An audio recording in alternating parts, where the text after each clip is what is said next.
شامل ہو جاتا ہے. کیا تکلیف ہے انصاف سے بتاؤ مسلمانوں. آج کبھی تم نے سوچا کہ آج پوری دنیا میں مسلمانوں کے ساتھ یہ ذلت اور رسوائی کس لیے ہے؟ میری طرف دیکھو, یہاں وہاں دیکھ کے کیا فائدہ, میں اتر جاؤں تو بولو, یا تو میری طرف دیکھو. سب سے بڑا خدا ہمارا, سب سے بڑا نبی ہمارا, سب سے بڑا رسول ہمارا, سب سے بڑی کتاب ہماری, مگر اس کے باوجود آج پوری دنیا میں مسلمان ذلیل ہو رہا ہے. آج داڑھی والوں کو دیکھ کر لوگ ٹیررسٹ کہہ رہے ہیں. آج مسلمانوں کے چہروں پہ دوسری قومیں تھوک رہی ہیں. کبھی سوچا اس کی وجہ کیا ہے؟ اس کی وجہ یہ ہے کہ مسلمان ہر دور میں اہل بیت کا غدار رہا ہے. میں خود مسلمان ہوں, مگر بولوں گا وہی جو حق ہے. میں تمہیں امپریس کرنے تھوڑی آیا ہوں, میں اللہ کی رضا کی خاطر آیا ہوں. مجھے مجمع سے کیا مطلب ہے؟ میں تو وہ بولوں گا جو جس سے میرا خدا راضی ہو, جس سے رسول راضی ہو. کبھی تم نے سوچا کہ کربلا کے میدان میں امام حسین کو قتل کرنے کون آیا تھا؟ کربلا کے میدان میں امام حسین کو جو لوگ قتل کرنے آئے تھے وہ کیا آر ایس ایس کے ورکر تھے؟ بجرنگ دل کے سپاہی تھے؟ ہاتھوں میں ترشول لے کر آئے تھے؟ ماتھے پہ ٹیکا لگا کر آئے تھے؟ بھگوا چولا پہن کر آئے تھے؟ کہا نہیں, حسین کو قتل کرنے والا کوئی ہندو نہیں تھا, کوئی بجرنگ دل نہیں تھا, کوئی آر ایس ایس نہیں تھا. حسین کو جتنے لوگ قتل کرنے آئے ان میں سے کوئی حافظ تھا, کوئی قاری تھا, کوئی مفتی تھا, کوئی مولوی تھا. اب کلمہ پڑھ پڑھ کر اپنے نبی کے نواسے کو قتل کیا. علامہ اقبال نے کہا کہ کیا تماشا ہوا اسلام کی تقدیر کے ساتھ, کیا تماشا ہوا اسلام کی تقدیر کے ساتھ, قتل شبیر ہوئے نعرہ تکبیر کے ساتھ. حسین کا ذبح کرنے والا ہر ہر مہادیو کا نعرہ نہیں لگا رہا تھا, اللہ اکبر کا نعرہ لگا رہا تھا. ایک ہندو شاعر ہے جس کا نام ہے ماتھر لکھنوی, یاد رکھنا. اس نے ایک شعر پڑھا, آج تک ہندوستان میں کسی مولوی میں ہمت نہیں ہوئی کہ اس ہندو کا جواب دے سکے. وہ ہندو ہو کے کہتا ہے ماتھر لکھنوی کہ خدا کا شکر ہے ہم ہندوؤں میں. دیکھو ایک ہندو کیا کہتا ہے, کہتا ہے خدا کا شکر ہے ہم ہندوؤں میں کوئی شبیر کا قاتل نہیں ہے. وہ کہتا ہے دیکھو ہم کافر ہیں, بت پرست ہیں, ساری خرابیاں ہم میں ہیں, مگر ہم نے نبی کے نواسے کو قتل نہیں کیا. اے مسلمانوں, تم حافظ ہو, تم قاری ہو, تم مولوی ہو, تم مفتی ہو, مگر تم نے کلمہ پڑھ کر اپنے نبی کے نواسے کو قتل کیا. بتاؤ ہے کوئی جواب؟ ہے کوئی جواب؟ آج دیکھو 1400 سال ہو گیا, کتنا بڑا ظلم ہے. کل بھی اہل بیت پہ ظلم ہوا, آج بھی اہل بیت پہ. دیکھو تم اہل بیت کا جب جلوس جلسہ کرو, اہل بیت کا ذکر کرو, تازیہ اٹھاؤ, علم اٹھاؤ, دیکھو کوئی ہندو آبجیکشن نہیں کرے گا, کوئی سکھ آبجیکشن نہیں کرے گا. آبجیکشن کون کرے گا؟ مسلمان کرے گا, کلمہ پڑھنے والا کرے گا. ہم نہیں جلوس اٹھنے دیں گے, نہیں علم اٹھنے دیں گے. تو یہ آل محمد سے تمہاری جو یہ دشمنی ہے, اللہ نے تمہیں ذلیل کر دیا پوری دنیا میں, اور اسی طرح ذلیل ہوتے رہو گے. ہر جگہ مار کھاؤ گے تم. ہندوستان میں جس طرح کتوں بلیوں کی طرح تمہیں لوگ مار رہے ہیں, تمہاری اوقات اتنی ہے مسلمانوں کہ تمہاری جان ایک جانور سے بھی سستی ہو چکی ہے ہندوستان میں. ایک جانور کی وجہ سے مسلمانوں کو ایک بھیڑ مار کے نکل جاتا ہے, کوئی انصاف کرنے والا نہیں ہے. بتاؤ مجھے, جب مارا گیا جانور کے نام پہ مسلمانوں کو, تو مارنے سے پہلے مارنے والے نے پوچھا تھا تم شیعہ ہو, سنی ہو, وہابی ہو, بریلوی ہو, دیوبندی ہو؟ مارنے والا نہیں سوچتا کہ وہابی ہے, بریلوی ہے, مفتی ہے, کیا ہے, کچھ نہیں سوچتا. وہ تو یہ دیکھتا ہے کہ مسلمان ہے. تمہاری حیثیت ایک جانور کے جان سے بھی کم ہو چکی ہے. کبھی سوچا بیٹھ کر انصاف سے, کبھی سوچنا کہ ریزن کیا ہے, وجہ کیا ہے؟ وجہ ہے اہل بیت کی غداری, وجہ ہے نبی کی آل پاک کی غداری. تمہیں اہل بیت کے ذکر سے تمہارے سینوں میں پوائزن دوڑ جاتا ہے. اہل بیت کا ذکر ہونے سے, حسین کا ذکر ہونے سے تمہیں تکلیف ہوتی ہے. کبھی سوچا کہ حسین کون ہے؟ حسین وہ ہے کہ جس کے لیے نبی نے فرمایا الحسین منی وانا من الحسین, حسین مجھ سے ہے, میں حسین سے ہوں. اللہ اکبر. جنت جانا چاہتے ہو؟ 70 حوروں سے شادی کرنا ہے؟ ابے سوچا بھی ہے کمینے کہ جنت کا سردار تیرا باپ نہیں ہے، حسنین کریمین ہے؟ نبی نے فرمایا الحسن والحسین سیدہ شباب اہل الجنہ، میرے دونوں نواسے حسن اور حسین جنت کے جوانوں کے سردار ہیں۔ رسول اللہ صرف امام حسین کو پیار نہیں کرتے تھے، چومتے نہیں تھے، امام حسین کے جسم کو سونگھتے تھے۔ صاحب سر شہادتین نے لکھا کہ صحابہ کرام نے پوچھا یا رسول اللہ، یہ آپ بوسہ لیتے ہیں، چومتے ہیں، سمجھ میں آتا ہے، سونگھتے کس لیے ہیں؟ رسول اللہ نے فرمایا کیا تمہیں نہیں معلوم میرے صحابہ، الحسن والحسین سیدہ شباب اہل الجنہ، میرے دونوں نواسے جنت کے سردار ہیں، میں ان کے جسموں کو نہیں سونگھتا، میں جنت کی خوشبو سونگھتا ہوں۔ بس میں اپنی تقریر سمیٹ رہا ہوں، انصاف سے بتاؤ مسلمانوں، تمہارے نبی نے تم سے کبھی کچھ مانگا؟ نبی نے صرف دیا ہے امت کو، نماز دیا، روزہ دیا، حج دیا، زکوٰۃ دیا، عبادت دیا۔ تم 360 خداؤں کی پرستش کرتے تھے، تمہیں ایک خدا کی معرفت عطا کی۔ نبی نے صرف دیا ہے امت کو، کچھ مانگا نہیں۔ ایک چیز مانگی ہے میرے نبی نے، اللہ اکبر، وہ بھی نہیں دے سکتے اپنے نبی کو، ایک چیز مانگی ہے، قرآن کی آیت ہے سورہ شعراء کی۔ نبی نے فرمایا قُلْ لَا أَسْأَلُكُمْ عَلَيْهِ أَجْرًا إِلَّا الْمَوَدَّةَ فِي الْقُرْبَى، دیکھو مجھے میرے اہل بیت کی محبت دے دو،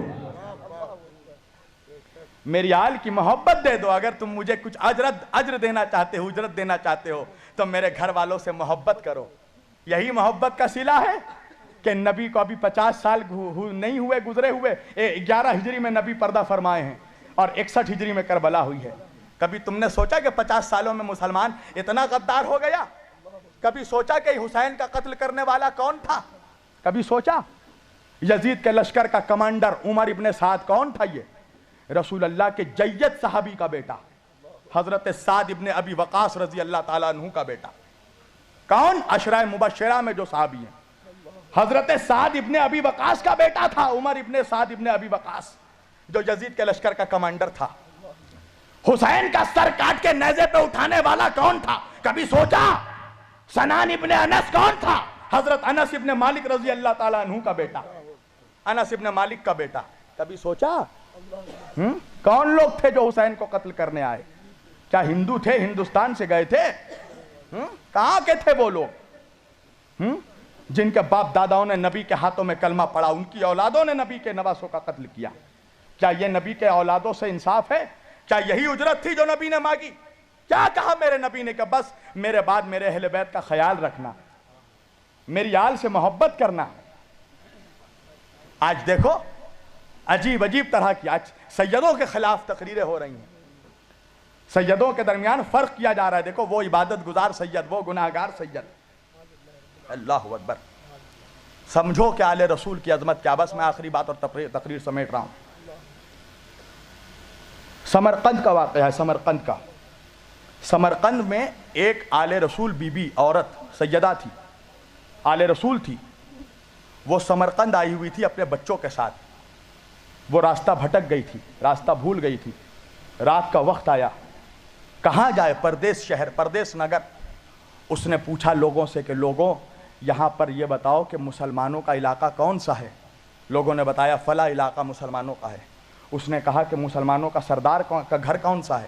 لوگوں نے دکھایا کہ سردار کا گھر وہاں ہے۔ وہ سیدہ، وہ نبی کی بیٹی، نبی کی اولاد، اس نے جا کے اس مسلمانوں کے سردار کے گھر میں دروازہ کھٹکھٹایا، دروازہ کھولا، کہا کون ہو تم؟ وہ بی بی کہنے لگی کہ میں سیدہ ہوں، سیدانی ہوں، تم جس نبی کا کلمہ پڑھتے ہو میں اس کی اولاد ہوں۔ دیکھو میں راستہ بھٹک گئی ہوں، میرے ساتھ میرے 2 معصوم بچے ہیں، مجھے ایک رات کے لیے اپنے گھر میں پناہ دے دو، میرے بچے بھوکے ہیں، میرے بچوں کو کھانا دے دو۔ پتہ ہے اس نے جواب کیا دیا؟ دیکھو مسلمانوں کی وفاداری، بے وفائی دیکھو، اب پھر سوچنا تمہارا یہ انجام کس لیے ہو رہا ہے۔ مسلمان سردار ہے، اب وہ کہتا ہے کہ اچھا سیدانی ہو، سید زادی ہو؟ کہا ہاں۔ کہا تو لاؤ شجرہ پیش کرو، ثبوت دو کہ تم سیدانی ہو، سید زادی ہو۔ وہ بی بی تڑپ کر رو کر کہنے لگی کہ میں اجنبی ہوں، مسافر ہوں، یہاں شجرہ کہاں سے لاؤں؟ ثبوت کیا میں ثبوت دوں؟ میں اللہ اور رسول کی قسم کھا کر کہہ رہی ہوں، تو جس نبی کا کلمہ پڑھتا میں اس کی بیٹی ہوں، اس کی اولاد ہوں۔ مجھ پر بھروسہ کر، میرے بچے بھی دونوں سید ہیں، میرا شوہر بھی سید ہے، ہمیں پناہ دے دو ایک رات کے لیے۔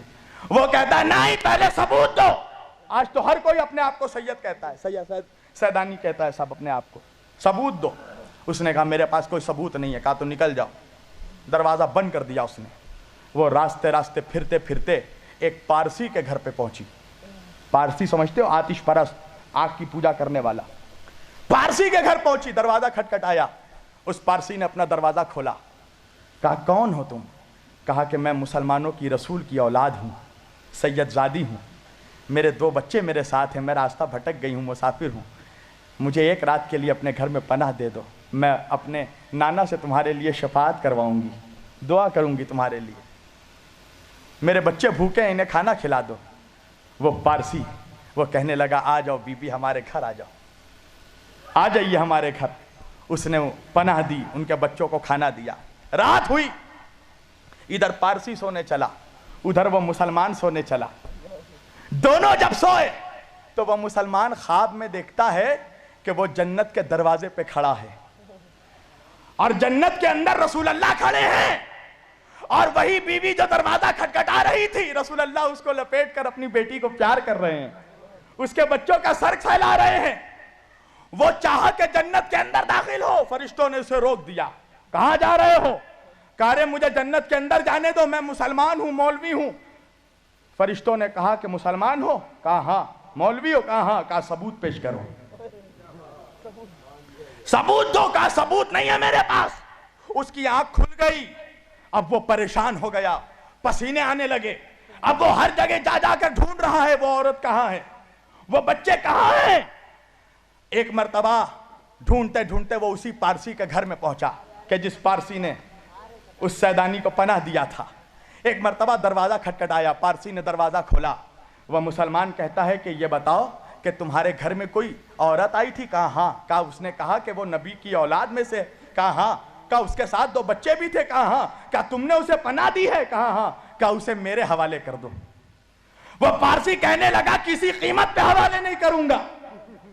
وہ مسلمان کہنے لگا میں جتنی دولت لینی ہے بولو، میں ساری دولت دے دوں گا، مگر ان لوگوں کو میرے حوالے کر دو۔ کہا ہرگز حوالے نہیں کروں گا۔ وہ مسلمان کہنے لگا کیوں حوالے نہیں کروں گا؟ اس پارسی نے کہا اس لیے کہ جو خواب دیکھ کر تو آ رہا ہے وہی خواب میں نے بھی دیکھا ہے، وہی خواب میں بھی دیکھ کر اٹھ رہا ہوں۔ تو احسان فراموش ہو، نبی کا نمک کھا کر نبی کے گھر والوں پر بھونکنے والوں، ہوشیار ہو جاؤ، رسول اللہ کو چہرہ دکھانا ہے قیامت کے دن۔ کیا چہرہ دکھائے گا تو؟ 2 کوڑی کا مفتی مولوی، 2 کوڑی کا مسلمان، کیا چہرہ دکھائے گا نبی کو کہ ہم نبی آپ کا کلمہ پڑھ پڑھ کر آپ کے نواسوں کے ذکر پہ اعتراض کرتے تھے، آپ کے نواسے کے ذکر کو روکتے تھے، اور سمجھتا ہے کہ نبی گلے لگا لیں گے، تیرے جیسے منافق سے نبی چہرہ پھیر لیں گے، اس لیے کہ جو حسین کا نہیں ہو سکتا وہ رسول کا نہیں ہو سکتا۔ پہلے حسین کا وفادار بن، پھر مصطفیٰ کا وفادار بننا، پہلے اولاد کا وفادار بن، پھر باپ کا وفادار بننا۔ اہل بیت پر رحم کرو مسلمانوں، قسم خدا کی، نبی کو مت تڑپاؤ، نبی کے دل کو، نبی کے دل میں ایسے ہی تم نے بہت تکلیف پہنچائی ہے۔ تم کیا سمجھ رہے ہو؟ آج محرم جیسے ہی آیا ہر جگہ happy new year, happy new year, مبارک ہو مبارک ہو۔ کس بات کی مبارکبادی؟ جس نے مبارکبادی دی کبھی پوچھا اس سے کس بات کی مبارکبادی؟ نبی کا گھر لٹ گیا اس کی مبارکبادی، نبی کے گھر کے بچوں کو مار دیا گیا اس کی مبارکبادی، نبی کی اولادوں کے جنازوں پہ گھوڑے دوڑائے گئے اس کی مبارکبادی۔ کس بات کی مبارکبادی؟ کہا نوح کی کشتی پار لگی، آدم کی توبہ قبول ہوئی، تجھے آدم یاد رہا، نوح یاد رہے، تجھے حسین نہیں یاد رہا، تجھے ننھا سا بچہ علی اصغر نہیں یاد رہا، تجھے وہ 18 سال کا شبیہ مصطفیٰ علی اکبر نہیں یاد رہا جس کے سینے پہ برچھی لگی؟ کبھی سوچا جس گھر سے پردہ قائم ہوا اس گھر کی عورتوں کو بے ردہ چادر چھین کر ننگے سر پھرایا گیا، فاطمہ کی بیٹیوں کو ہاتھ پسے گردن باندھ کر، جناب فاطمہ کی بیٹی زینب کبریٰ حسین کی بہن، نبی کی نواسی علی کی بیٹی اپنے بالوں سے چہرہ چھپا رہی تھی، گلی گلی پھرایا گیا۔ تمہیں اب بھی رحم نہیں آتا اہل بیت پہ؟